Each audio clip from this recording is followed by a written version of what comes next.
Stephen, another international break. How's this one been for you? Yeah, it's a wee bit stop-start, isn't it, with the international breaks? But it didn't seem as long this time because we had the chance to give people game time against Hartlepool, and then we worked hard the rest of the week. So the games come on a Friday night, so it's a wee bit quicker and not as long. So hopefully we'll be ready for that. What have you been focusing on? Obviously, the Wycombe game was a 4-3 defeat. Has it been defensive work? We had a few individual errors which you can't legislate for. You can do all the work in the training ground, but at this level people are going to make mistakes, unfortunately. But what we have been working on is we have conceded too many goals, and usually in the last minutes of the game.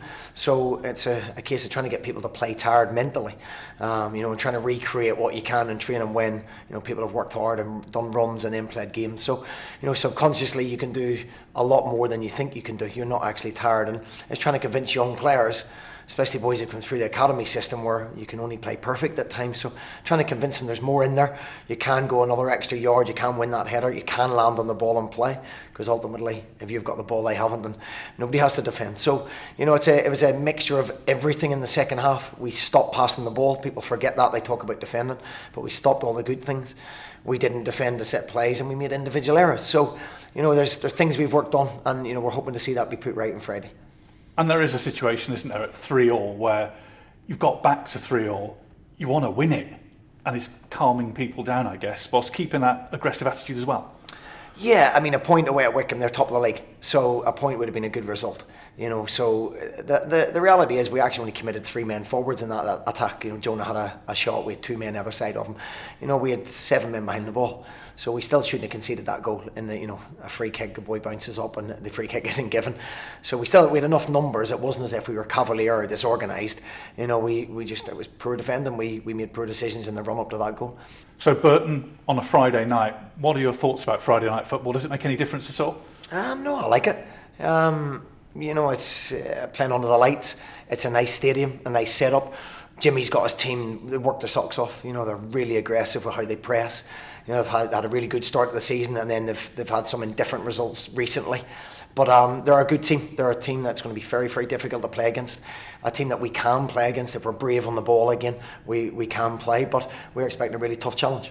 And is it the sort of game where a good result would leave you thinking, we're looking more towards the top end than the bottom end? In what's a very tight league division, it would be a statement of intent going upwards. I think every game is. You're always looking over your shoulder. We're a mid-table team at the moment, looking over our shoulder. And if we do small percentages better that we've spoke about consistently, we'll be a mid-table team looking up at the top end of the table. Looking towards the playoffs as opposed to what's beneath you. So every game's absolutely huge. As I say, it's a tough task on Friday night.